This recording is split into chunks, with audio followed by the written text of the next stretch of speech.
اب غور طلب بات یہ ہے کہ ہم اعمال الحمدللہ بڑے شوق سے کر رہے ہیں، بڑھ چڑھ کر رہے ہیں اپنی اپنی استطاعت کے مطابق۔ کئی لوگ اپنی استطاعت سے بڑھ کر بھی اعمال کرنے کی کوشش کرتے ہیں، لیکن اصل بات یہ ہے کہ کیا ہمارے اعمال اللہ کے در پر مقبول بھی ہیں یا نہیں؟ ہمارے کیے ہوئے اعمال کل کو ہمیں فائدہ بھی دیں گے یا نہیں؟ یہ بات بڑی قابل غور ہے، اور ہمیں کن امور سے کام لینا چاہیے جس سے ہمارے اعمال مقبول ہو سکیں اور ہمیں ان کا فائدہ ہو سکے۔ آج کے خطبہ میں انشاءاللہ اسی موضوع پر ہی گفتگو ہوگی کہ ہم جو اعمال کر رہے ہیں یا ہم جو اعمال کرتے ہیں ان کی قبولیت کیسے ہوگی، وہ اللہ کے ہاں مقبول کیسے ہوں گے، کون سی شرائط ان اعمال میں پائی جائیں تو وہ اعمال مقبول ہوں گے، اور کون سے کام اگر ہمارے اعمال میں شامل ہوئے تو ہماری ساری محنتیں ضائع بھی ہو سکتی ہیں۔ تو آج ہم ان کاموں کے بارے میں جانیں گے جن کے کرنے سے ہمارے اعمال اللہ کے ہاں مقبول ہو سکتے ہیں، اور ان اعمال کے بارے میں جانیں گے جن کے کرنے سے ہمارے اعمال بے فائدہ بھی ہو سکتے ہیں۔ اعمال کی قبولیت کے لیے ہمیں اعمال فائدہ تب دیں گے جب سب سے پہلے ہمارے اندر ایمان کی شرط پائی جائے۔ اگر کسی انسان کے اندر ایمان نہیں ہے، وہ مومن نہیں ہے، لاکھ نیک اعمال کرتا رہے، ماتھا رگڑ رگڑ کر سر پر محراب بن جائے، جتنے مرضی اعمال کرتا رہے، اللہ کے گھر سے ہو آئے، خزانے اللہ کے راستے میں لٹا دے، پہاڑوں جتنا مال اللہ کے راستے میں خرچ کر دے، پورے کے پورے گاؤں شہر کا کفیل اور ضامن بن جائے، لیکن اگر اس انسان کے دل میں ایمان نہیں ہے، یہ سارے کے سارے اعمال قطعاً اس کو فائدہ نہیں دیں گے، جتنے مرضی وہ نیک اعمال کر لے۔ اللہ سبحانہ و تعالی اپنے پاک کلام میں کیا ارشاد فرماتے ہیں؟ من عمل صالحا من ذکر او انثی، کہ جو کوئی بھی مرد ہو یا عورت نیک اعمال کرے، اور ساتھ اللہ نے کیا فرمایا؟ وَهُوَ مُؤْمِن، شرط کیا ہے؟ وہ مرد یا عورت ایمان والا ہو، اس کے دل میں ایمان ہو، فَلَنُحْيِيَنَّهُ حَيَاةً طَيِّبَةً، اگر ایمان ہے اس بندے کے اندر، اس عورت کے اندر ایمان ہے، تو اس کی یہ دنیا، یہ زندگی بھی کیا ہے؟ اچھی ہے، ہم اس کو بھی خوشحال بنا دیں گے، بڑی خوبصورت اور پاکیزہ زندگی دنیا میں بھی اس کو دیں گے۔ وَلَنَجْزِيَنَّهُمْ أَجْرَهُمْ بِأَحْسَنِ مَا كَانُوا يَعْمَلُونَ، اور ان کے اعمال سے بڑھ کر ہم ان کو ان کے اعمال کا صلہ اور بدلہ دیں گے۔ لیکن یہ کس صورت میں ہے؟ جب بندے کے دل میں ایمان ہو۔ اگر نفاق ہو، اگر انسان دل سے مومن نہیں ہے، زبان سے کلمہ پڑھ رہا ہے، زبان سے مومن ہے، دل سے کلمہ نہیں پڑھتا، تو اس انسان کو اس کے اعمال کچھ فائدہ نہیں دیں گے۔ وَمَنْ أَرَادَ الْآخِرَةَ وَسَعَى لَهَا سَعْيَهَا وَهُوَ مُؤْمِنٌ، اللہ سبحانہ و تعالیٰ فرماتے ہیں کوئی بندہ آخرت کا ارادہ رکھتا ہے، آخرت میں بھلائی کا ارادہ رکھتا ہے، کامیابی کا ارادہ رکھتا ہے، وَسَعَى لَهَا سَعْيَهَا، اور اس کامیابی کے لیے، آخرت میں اپنے آپ کو کامیاب بنانے کے لیے اپنی کوشش بھی کرتا ہے، محنت بھی کرتا ہے، وَهُوَ مُؤْمِنٌ، اس حال میں کہ اس کے دل میں ایمان ہے، وہ بندہ مومن ہے، ایمان والا ہے، فَأُولَئِكَ كَانَ سَعْيُهُمْ مَشْكُورًا، تو یہی وہ لوگ ہیں جن کے دل میں ایمان ہے اور اس ایمان کے صلے میں وہ اپنی آخرت سنوارنے کی کوشش کرتے ہیں، تو ان کی کوشش کی، ان کی سعی کی، ان کی محنت کی قدر ہوگی۔ ایمان ہے، اعمال نہیں کرتا، خالی ایمان بھی فائدہ نہیں دے گا۔ کلمہ پڑھ کے بیٹھ کے گھر میں نہ روزے کی فکر، نہ نماز کی فکر، نہ جمعے کی فکر، عید آ رہی ہے جا رہی ہے، اللہ کے ارکان ہے کچھ پتہ نہیں ان کو ادا کرنا ہے نہیں کرنا ہے، بس کلمہ پڑھا ہوا ہے، صاحب جی مومن ہیں بڑے بڑے، تو خالی کلمہ بھی انسان کو فائدہ نہیں دے گا۔ لیکن اگر کلمہ ہی نہیں پڑھا ہوا، اعمال پہ اعمال کرتا جا رہا ہے، نیکیوں کو پہ نیکیاں کرتا جا رہا ہے، تو وہ نیکیاں بھی اس کو فائدہ نہیں دیں گی۔ فائدہ تب ہوگا جب دل سے بھی اقرار کرے گا، زبان سے بھی بولے گا، اور اعمال اپنے جسم سے کر کے بھی دکھائے گا، پھر اس انسان کو فائدہ ہوگا۔ اللہ سبحانہ و تعالی کیا فرماتے ہیں؟ قُلْ هَلْ نُنَبِّئُكُمْ بِالْأَخْسَرِينَ أَعْمَالًا۔ اللہ اکبر۔ هَلْ نُنَبِّئُكُمْ بِالْأَخْسَرِينَ أَعْمَالًا، اعمال کرنے والے لوگ، اعمال کرنے والے لوگ جو سب سے زیادہ خسارے میں ہیں، نقصان میں ہیں، اعمال کرنے کے باوجود ان لوگوں کے بارے میں نہ تمہیں بتاؤں، وہ لوگ کون ہیں جو اعمال کرنے کے باوجود بھی نقصان میں ہیں، خسارے میں ہیں، محنت کرتے ہیں، دیہڑی لگاتے ہیں، شام کو مزدوری نہیں ملتی۔ الذین ضل سعیہم فی الحیات الدنیا وہم یحسبون انہم یحسنون صنعا، جن کی کوشش ساری کی ساری کیا ہو گئی؟ ناکام ہو گئی۔ الذین ضل سعیہم فی الحیات الدنیا، دنیاوی زندگی میں ہی ساری کی ساری وہ کوشش محنت رائے گاہ ہو گئی۔ وَهُمْ يَحْسَبُونَ أَنَّهُمْ يُحْسِنُونَ صُنْعًا، اپنی طرف سے ان کا بڑا گمان تھا، ذہن میں بڑی باتیں بنائے بیٹھے تھے کہ ہم تو بڑے نیک اعمال کر رہے ہیں، ہم تو بڑے اچھے کام کر رہے ہیں۔ أُولَٰئِكَ الَّذِينَ كَفَرُوا بِآيَاتِ رَبِّهِمْ وَلِقَائِهِ، یہ کون لوگ ہیں جنہوں نے آخرت کا انکار کر دیا، انہوں نے رب کی آیات کا انکار کر دیا، رب سے ملاقات کا انکار کر دیا۔ حالانکہ ارکان ایمان میں کیا چیز شامل ہے؟ اللہ پر، آخرت پر ایمان لانا کہ کل قیامت کے دن اللہ کے حضور پیش ہونا ہے۔ انہوں نے اللہ کی عدالت کا، اللہ سے ملاقات کا انکار کر دیا، اس کی آیات کا انکار کر دیا۔ فَحَبِطَتْ أَعْمَالُهُمْ، اللہ فرماتے ہیں ان کے اعمال برباد ہو گئے، ضائع ہو گئے۔ لیکن اب دیکھیں اللہ کس قدر مہربان ہے۔ ایک انسان کے دل میں ایمان نہیں ہے، وہ نیک اعمال کر رہا ہے، اس کو کچھ فائدہ نہیں ہے۔ لیکن اگر ایک انسان زمانہ جاہلیت میں اسلام لانے سے پہلے نیک اعمال کرتا رہا ہے، نیکیاں کرتا رہا ہے، اس کے بعد ایمان لے آتا ہے، اسلام قبول کر لیتا ہے، اس کا کیا حکم ہے؟ ایک صحابی آئے، حکیم بن حزام رضی اللہ تعالی عنہ، صحیح بخاری کی حدیث ہے، آ کر نبی کریم صلی اللہ علیہ وسلم سے پوچھتے ہیں، اے اللہ کے رسول، زمانہ جاہلیت میں جو میں نیک اعمال کرتا تھا، صلہ رحمی کرتا تھا، صدقہ و خیرات کرتا تھا، غلاموں کو آزاد کرتا تھا، ان کا بھی مجھے کچھ فائدہ ہے یا نہیں ہے؟ ان میرے نیک اعمال کا کیا بنے گا؟ نبی کریم صلی اللہ علیہ وسلم نے فرمایا، اسلمت علی ما سلف من خیر، تو اپنے سابقہ نیک اعمال کے ساتھ ہی ایمان لے آیا ہے۔ جب تو نیک اعمال کرتا تھا اس کے بعد تو ایمان لے آیا ہے، تو نے اسلام قبول کر لیا ہے، وہ نیک اعمال تیرے ساتھ ہی تیری اس نئی زندگی میں شامل ہو گئے ہیں۔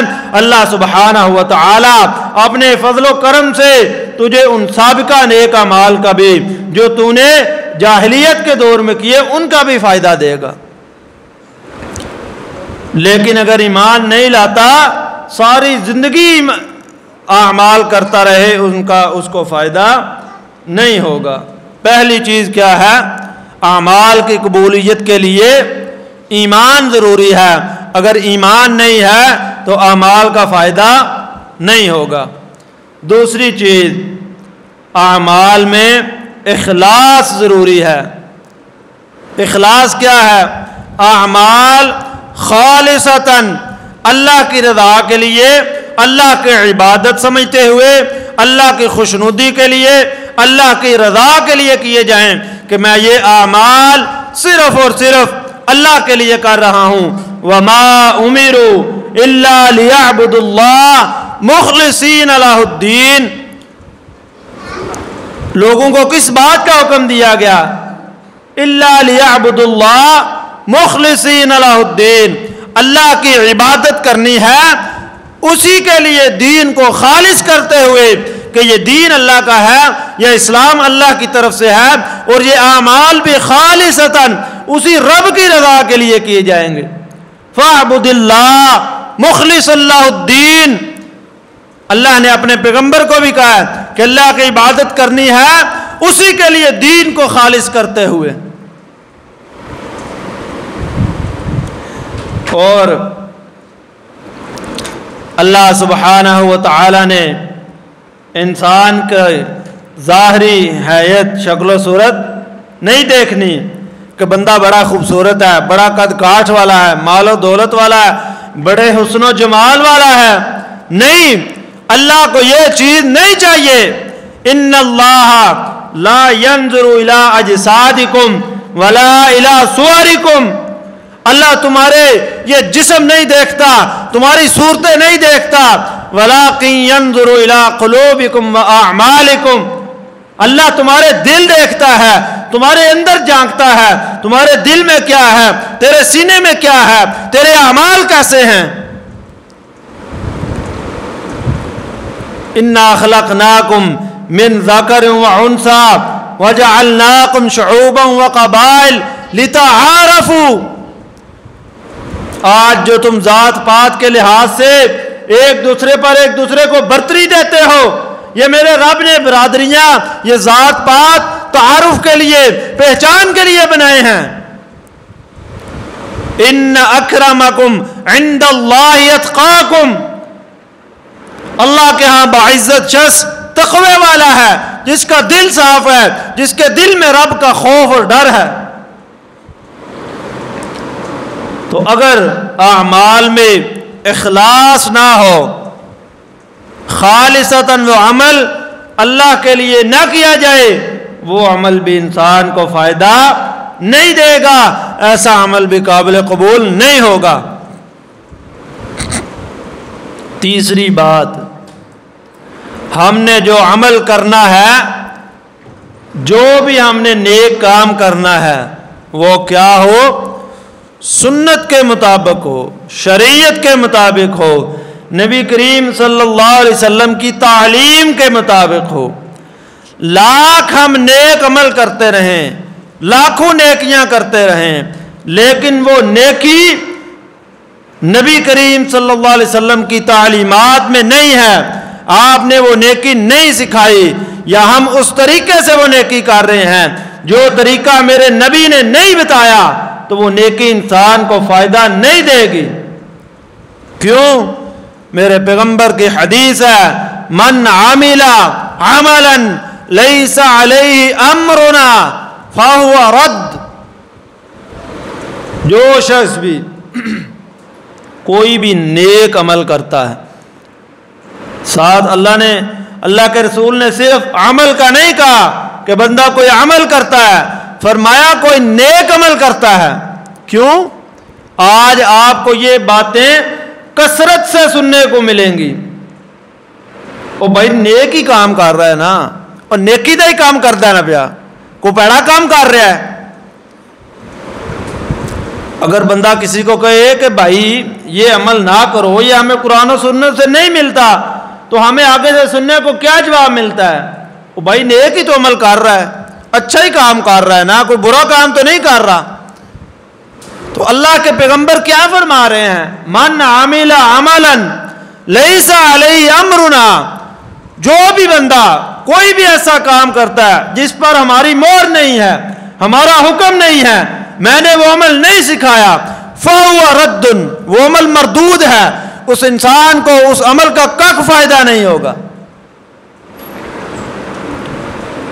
نیت بندے کی جتنی بڑی خالص ہو، بڑی اچھی نیت لے کے آیا ہے، بڑی خالص نیت لے کر عمل کر رہا ہے، لیکن جب وہ عمل نبی کی شریعت کے مطابق نہیں ہے، آپ کی تعلیم کے مطابق نہیں ہے، وہ عمل اس انسان کو کوئی فائدہ نہیں دے گا۔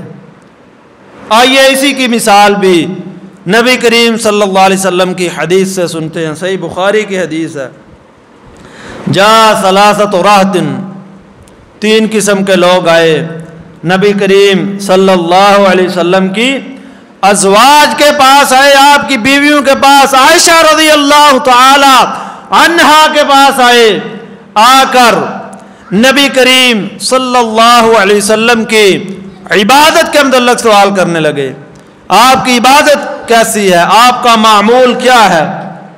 عائشہ رضی اللہ تعالی عنہا نے آپ کا معمول شیڈول بتایا، آپ اس طریقے سے سوتے ہیں، جاگتے ہیں، نماز پڑھتے ہیں، نیک کام کرتے ہیں، نوافل ادا کرتے ہیں، اللہ کے راستے میں خرچ کرتے ہیں، اعمال بتائے کأنہم تقالوہا، انہوں نے گویا کہ اس کو کیا کم سمجھا کہ آپ لیغفر لک اللہ ما تقدم من ذنبک وما تأخر، آپ کے تو اللہ نے اگلے پچھلے گناہ معاف کر دیے ہیں، آپ کا تو کوئی حساب کتاب ہی نہیں ہے، تو ہم کہاں اور آپ کہاں؟ اب وہ لگے اپنے ذہن سے نیک اعمال کرنے۔ سن لو، جن لوگوں کا یہ جواب ہوتا ہے وہ کہ نیک ہی عمل کر رہا ہے، کرتا جائے، کوئی نیک ثواب سمجھ کے زور کی 4 رکھتے ہیں 8 پڑھ لے، کیا خیال ہے ثواب ملے گا اس کو؟ زور کے 4 فرض ہیں تو زیادہ پڑھنے سے ثواب ہی ہوگا، پڑھ لے 8 پڑھ لے 10 پڑھ لے۔ اور نہیں بھائی، جب نبی نے 4 سکھائے ہیں، ہم کون ہوتے ہیں 6-8 پڑھنے والے؟ اب وہ کیا کرنے لگے؟ وہ کہنے لگے جی نبی صلی اللہ علیہ وسلم کے تو اللہ نے گناہ ویسے ہی معاف کر دیے ہیں۔ ایک کہنے لگا میں تو ساری رات ہی کیا ہے جاگتا رہوں گا، میں سوؤں گا ہی نہیں، ساری رات ہی عبادت کروں گا، نوافل تہجد پڑھوں گا، قرآن کی جو بھی، میں ساری رات ہی عبادت کرتا رہوں گا، رات کو میں سوؤں گا نہیں۔ دوسرا کہنے لگا میں تو ساری زندگی روزے ہی رکھوں گا، افطار نہیں کروں گا، کوئی روزہ چھوڑوں گا نہیں، روزے ہی رکھتا چلا جاؤں گا۔ اب کتنا ثواب کا عمل ہے، کتنا نیک کام ہے، اور رات کو قیام کرنا بڑے بڑے لوگوں کا کام ہے اور بڑی ہی فضیلت والی عبادت ہے، نیک کام سمجھ کے ثواب سمجھ کے کر رہے ہیں۔ تیسرا کہنے لگا جی میں تو ساری زندگی شادی نہیں کروں گا، شادی کرو گے تو اپنے بیوی بچوں میں مصروف ہو جائے گے، عبادت کو کیسے ٹائم دو گے؟ لو جی میں تو شادی نہیں کر رہا، ساری زندگی اللہ کی عبادت ہی کرتا رہوں گا۔ نبی کریم صلی اللہ علیہ وسلم آئے اور آ کر جب پتہ چلا کہ اس طرح لوگ آئے تھے، یہ واقعہ پیش آیا، لوگوں کو اکٹھا کیا، پیارے پیغمبر نے کیا فرمایا؟ انتم الذین قلتم کذا و کذا، تم ہی وہ لوگ ہو جنہوں نے اس طرح باتیں کی ہیں۔ اما واللہ انی لاخشاکم للہ واتقاکم، اللہ کی قسم ہے میں تم سب سے زیادہ اللہ کا تقوی رکھنے والا ہوں، اللہ سے ڈرنے والا ہوں، لیکن میری حالت کیا ہے؟ میں رات کو سوتا بھی ہوں، میں رات کو عبادت بھی کرتا ہوں، میں روزے رکھتا بھی ہوں، میں روزے چھوڑتا بھی ہوں، میں نے شادیاں بھی کی ہوئی ہیں۔ من راغب عن سنتی فلیس منی، جو میرے طریقے سے منہ موڑتا ہے وہ ہم میں سے نہیں ہے۔ اب نبی سے بڑھ کر کون تقوی والا، کون اللہ سے ڈرنے والا جو کہے میں ساری زندگی قیام کرتا رہوں گا، رات کو سوؤں گا نہیں؟ پیغمبر یہ تعلیم دے رہے ہیں کہ رات کو سو بھی، آرام بھی کرو اور اللہ کی عبادت بھی کرو۔ تو کوئی بھی عمل انسان جتنی بڑی اچھی نیت لے کر عمل کرے اور جتنا بڑا ثواب سمجھ کر عمل کرے، لیکن وہ عمل اللہ کے رسول کے حکم کے مطابق نہیں ہے، آپ کی تعلیم کے مطابق نہیں ہے، اس انسان کا اس کو تو وبال تو بھگتنا پڑ سکتا ہے، ثواب اس انسان کو اس عمل کا کبھی بھی نہیں مل سکتا۔ تو اس لیے کوئی بھی عمل کرنا ہے تو پہلے دیکھ لیں کہ آیا وہ عمل ہمیں ہماری شریعت میں ملتا ہے یا نہیں ملتا۔ ہر نیک کام سمجھ کر وہ کام کریں جو ہمیں دین اسلام سے، آپ کی تعلیمات سے ملتا ہے۔ چوتھا کام یہ ہے کہ ہم نے اعمال کرتے ہوئے ریاکاری سے بچنا ہے، دکھلاوے سے بچنا ہے۔ ہم نے وہ کام دنیا کو دکھلانے کے لیے، اپنے آپ کو ظاہر کرنے کے لیے نہیں کرنا، بلکہ وہ کام اللہ کی رضا کے لیے کرنا ہے۔ جو لوگ نیک اعمال ریاکاری کرتے ہوئے، دکھلاوا کرتے ہوئے، اپنے آپ کو دکھانے کے لیے کرتے ہیں، ان کی کیا حالت ہوگی قیامت کے دن۔ شاید حدیث میں نے پہلے بھی سنائی تھی لیکن دوبارہ موضوع کے مطابق ہے۔ نبی کریم صلی اللہ علیہ وسلم نے فرمایا قیامت والے دن شہید کو لایا جائے گا، اللہ کے راستے میں شہید ہوا ہوگا، اللہ اپنے سامنے اس کو لائے گا اور اپنی نعمتیں اس انسان کو یاد کروائے گا کہ میرے فلاں فلاں احسانات تھے تم پر، بتا تو نے کیا کیا۔ وہ بندہ ان نعمتوں کا اقرار کرے گا، ہاں اللہ واقعی تو نے مجھ پر یہ احسانات کیے، لیکن میں نے ان کے بدلے کیا کیا؟ میں نے اپنی جان کا نذرانہ پیش کیا، میں نے تیرے راستے میں قتال کیا، میں اپنی جان ہتھیلی پر رکھ کے کفار سے لڑا اور تیرے راستے میں شہید ہو گیا۔ اللہ فرمائے گا کذبتا، تو جھوٹ بول رہا ہے، تیرا مقصد کیا تھا؟ تیرا مقصد یہ تھا کہ لوگ کہیں کہ بندہ بڑا بہادر ہے، تو وہ تو تجھے دنیا میں کہہ دیا گیا تھا کہ یار دیکھو کتنا بہادر ہے، اللہ کے راستے میں شہید ہو گیا۔ چہرے کے بل گھسیٹ کر جہنم میں ڈال دیا جائے گا۔ بتاؤ اس سے بڑھ کر بندہ کیا کر سکتا ہے کہ ایک جان انسان کی وہی جان اللہ کے راستے میں پیش کر دی، لیکن مقصد غلط تھا۔ آئیے ایک اور بندہ آ رہا ہے، دین کا داعی، عالم، قرآن کا قاری، اللہ سامنے لائے گا، پوچھے گا، اپنی نعمتیں اس کو گنوائے گا، فعرفہا، بتاؤ نعمتوں کا، ان احسانات کا اقرار کرے گا، ہاں اللہ یہ مجھ پر تیرے نعمتیں، یہ تیرے احسانات تھے۔ اللہ فرمائے گا بتا تو نے کیا کیا؟ کہا اللہ میں نے دین کا علم سیکھا، لوگوں کو سکھایا، میں قرآن پڑھتا رہا تیرے لیے۔ فرمایا نہیں، تو جھوٹ بول رہا ہے، تیرا مقصد کیا تھا؟ لوگ کہیں گے بڑا عالم ہے، قرآن پڑھتا، بڑا اعلیٰ قسم کا قاری ہے، وہ تو دنیا میں تجھے کہہ دیا گیا، تیری نیت کا صلہ تو تجھے دنیا میں ہی مل گیا، چہرے کے بال گھسیٹ کر جہنم میں پھینک دیا جائے گا۔ بتاؤ اس سے بڑھ کر کوئی نیک عمل ہے؟ دنیا میں انسان اللہ کا اتارا ہوا دین ہی سیکھتا رہے، لوگوں کو سکھاتا رہے، یہ پاک کلام جس کا ایک حرف پڑھنے سے 10 نیکیاں ملیں، وہ ساری زندگی قرآن پڑھتا رہا لیکن نیت میں کھوٹ ہے، سب سے پہلے جہنم میں پھینکا جائے گا۔ ایک اور شخص ہے، بڑا مال و دولت اللہ نے دنیا میں عطا کیا ہوا، اللہ بلائے گا، اپنی نعمتیں یاد کروائے گا، بندہ اقرار کرے گا اقرار، ہاں اللہ یہ نعمتیں مجھ پر تھی، اللہ فرمائے گا تو نے کیا کیا؟ بندہ کیا کہے گا؟ اللہ جدھر جدھر خرچ کرنا تجھے پسند تھا، تیری رضا کے لیے میں نے ہر اس کام میں خرچ کیا جہاں پر تو خوش ہوتا ہے کہ اس کام میں خرچ کیا جائے، میں نے وہاں پر اپنا مال خرچ کیا۔ اللہ فرمائے گا تو جھوٹ بول رہا ہے، تیری نیت یہ تھی کہ لوگ کہیں کہ بڑا سخی ہے، بڑا مال خرچ کرتا ہے، دنیا میں تجھے کہہ دیا گیا، تیرا صلہ تجھے مل گیا، چہرے کے بال گھسیٹ کر جہنم میں پھینک دیا جائے گا۔ اس لیے اعمال کی قبولیت کے لیے یہ شرط ضروری ہے کہ وہ اعمال ریاکاری سے، دکھلاوے سے پاک ہوں۔ چھٹی چیز یہ ہے کہ اس انسان کو اللہ تعالیٰ سے ملاقات کا شوق ہو اور کتاب اللہ کا تأثر اس انسان میں موجود ہو۔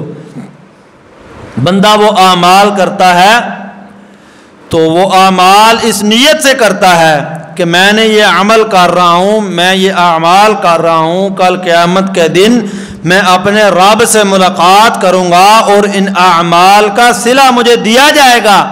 اور کتاب اللہ کے تاثر کا مطلب یہ ہے کہ اس کتاب میں نے جو بھی عمل کر رہا ہوں میں ان کتابات سے لے رہا ہوں، اور اس کتاب میں جو بھی حکم ہے میں نے وہ ماننا ہے، اور جس چیز سے بچنے کا کہا گیا ہے میں نے اس چیز سے بچ جانا ہے۔ اور اسی کتاب و سنت کی پیروی میں ہی انسان کی سعادت ہے۔ جو پہلے آیت میں نے شروع میں پڑھی، اولئک الذین کفروا بآیات ربہم ولقائہ، کہ اعمال کرنے کے لحاظ سے سب سے خسارے میں لوگ کون ہیں؟ اعمال بھی کر رہے ہیں پھر بھی خسارے میں ہیں۔ اولئک الذین کفروا بآیات ربہ ولقائہ، انہوں نے اپنے رب کی آیات کا اور اس سے ملاقات کا انکار کر دیا، اللہ سے ملاقات کا ہی کفر کر دیا۔ تو یہ بات انسان کے ذہن میں ہونی چاہیے کہ میں نے قیامت کے دن اپنے رب سے ملاقات کرنی ہے، اس کے حضور پیش ہونا ہے، اور مجھے ان اعمال کا صلہ دیا جائے گا۔ چھٹی بات یہ ہے اعمال کی قبولیت کے لیے کہ انسان کی کمائی حلال کی ہو، انسان کا کھانا پینا، انسان کا لباس وہ حلال طریقے سے ہو۔ اگر انسان حرام مال کماتا ہے، حرام کھاتا ہے، حرام پیتا ہے، حرام پہنتا ہے، تو اس انسان کی کیا حالت ہے؟ نبی کریم صلی اللہ علیہ وسلم نے فرمایا، صحیح مسلم کی حدیث ہے، یطیل السفر اشعث اغبر، ایک انسان بڑا لمبا چوڑا دور دراز سے سفر کر کے آتا ہے، بال جو ہے وہ گرد و غبار مٹی سے بھرے پڑے ہیں اور کپڑے خاک آلود ہو چکے ہیں، بڑی بری حالت ہے۔ یمد یدیہ الی السماء، اپنے ہاتھ آسمان کی طرف بلند کر کے یا ربی یا ربی صدائیں بلند کر رہا ہے، دعائیں کر رہا ہے رب سے، لیکن حالت کیا ہے اس کی؟ وَمَطْعَمُهُ حَرَامٌ وَمَشْرَبُهُ حَرَامٌ وَمَلْبَسُهُ حَرَامٌ وَغُذِيَ بِالْحَرَامِ، اس کا کھانا پینا حرام کا ہے، اس کا کپڑے حرام کے ہیں، اس کے جسم نے حرام سے غذا پائی ہے۔ اَنَّا يُسْتَجَابُ لِذَلِكَ، اس انسان کی دعا کیسے قبول ہوگی جس کے ہر کام میں ہی حرام کا شمول ہے؟ تو اگر اپنی دعاؤں کی، اپنے اعمال کی قبولیت چاہتے ہیں تو حلال طریقے سے کمائیں، حلال طریقے سے کھائیں، حلال طریقے کا پہنیں، نہ اعلیٰ قسم کے کپڑے پہنیں، سستا سا جوڑا پہن لیں، نہ زیادہ اچھے کھانے کھائیں، نارمل غذا کھا لیں، حلال کی کھائیں۔ وہ محاورہ بولا جاتا ہے نا، تھوڑا کھا لو ستھرا کھا لو، تھوڑا کھا لیں، حلال کا کھا لیں، حرام کا کھائیں پیٹ بڑھ بڑھ کے، لیکن اس کھانے کا آپ کو اس دنیا میں تو آپ کے اس جسم کو عارضی طور پر تو فائدہ ہو سکتا ہے، لیکن آپ لاکھ اعمال کرتے رہیں، رب سے دعائیں کرتے رہیں، آپ کی دعائیں آپ کے سر سے اوپر نہیں جا سکتی۔ ساتویں چیز یہ ہے کہ ہم نیک اعمال کرنے کے ساتھ ساتھ گناہوں کو بھی چھوڑ دیں۔ نیک اعمال بندہ کرتا رہے، ساتھ ساتھ گناہ بھی کرتا رہے۔ قُلْ أَنفِقُوا طَوْعًا أَوْ كَرْهًا لَن يُتَقَبَّلَ مِنكُمْ، اللہ فرماتے ہیں خرچ کرتے رہو، دل سے کرو یا اکتا کر کرو، خوشی سے کرو یا جو ہے وہ دل میں کھوٹ ہے، دل جو ہے وہ نہیں کر رہا خرچ کرنے کو، لیکن بندہ مجبور اور خوشی سے کر رہا ہے خرچ، لَن يُتَقَبَّلَ مِنكُمْ، قبول نہیں کیا جائے گا۔ کیوں؟ انکم کنتم قوما فاسقین، نافرمان قوم ہو، گناہ پہ گناہ کرتے جا رہے ہو اور خرچ کرتے جا رہے ہو۔ گناہوں کو بھی چھوڑنا پڑے گا اعمال کی قبولیت کے لیے۔ آٹھویں بات یہ ہے کہ انسان حقوق اللہ تو ادا کر رہا ہے، اللہ کے احکامات تو پورے کر رہا ہے، لیکن اللہ کے بندوں کے ساتھ ناانصافی کر رہا ہے، اس کے اعمال اس انسان کو قیامت کے دن فائدہ نہیں دیں گے۔ نبی کریم صلی اللہ علیہ وسلم نے فرمایا اتدرون مل مفلس، اے میرے صحابہ جانتے ہو غریب کون ہے، مفلس کون ہے، بیچارہ لاچار غریب کون ہے؟ ہمارے دین میں بھی کون ہوتا ہے؟ اور مال و متاع، پیسہ نہیں ہے جس کے پاس، صحابہ نے کہا ملا درہم لہ ولا متاع، جس کے پاس ساز و سامان پیسہ درہم و دینار نہیں ہے۔ فرمایا نہیں، میری امت کا مفلس شخص وہ ہے جو قیامت کے دن آئے گا، نیک اعمال لے کر آئے گا، روزے، نمازیں، قرآن، تلاوت، قیام، حج، روزہ، ہر چیز لے کر آئے گا، لیکن کیا ہے؟ آیا ہے قد شتم ھذا وقذف ھذا وسفک دم ھذا وضرب ھذا، کسی کو گالی دی ہے، کسی پر تہمت لگائی ہے، کسی کو مارا ہے، کسی کا مال کھایا ہوا ہے، کسی کے ساتھ فلاں زیادتی کی ہے، انسانوں کے ساتھ زیادتیاں کرتا ہے۔ اب کیا ہوگا؟ اس بندے کے نیک اعمال جن کے ساتھ اس نے زیادتیاں کی ہوئی ہیں ان کو دے دیے جائیں گے۔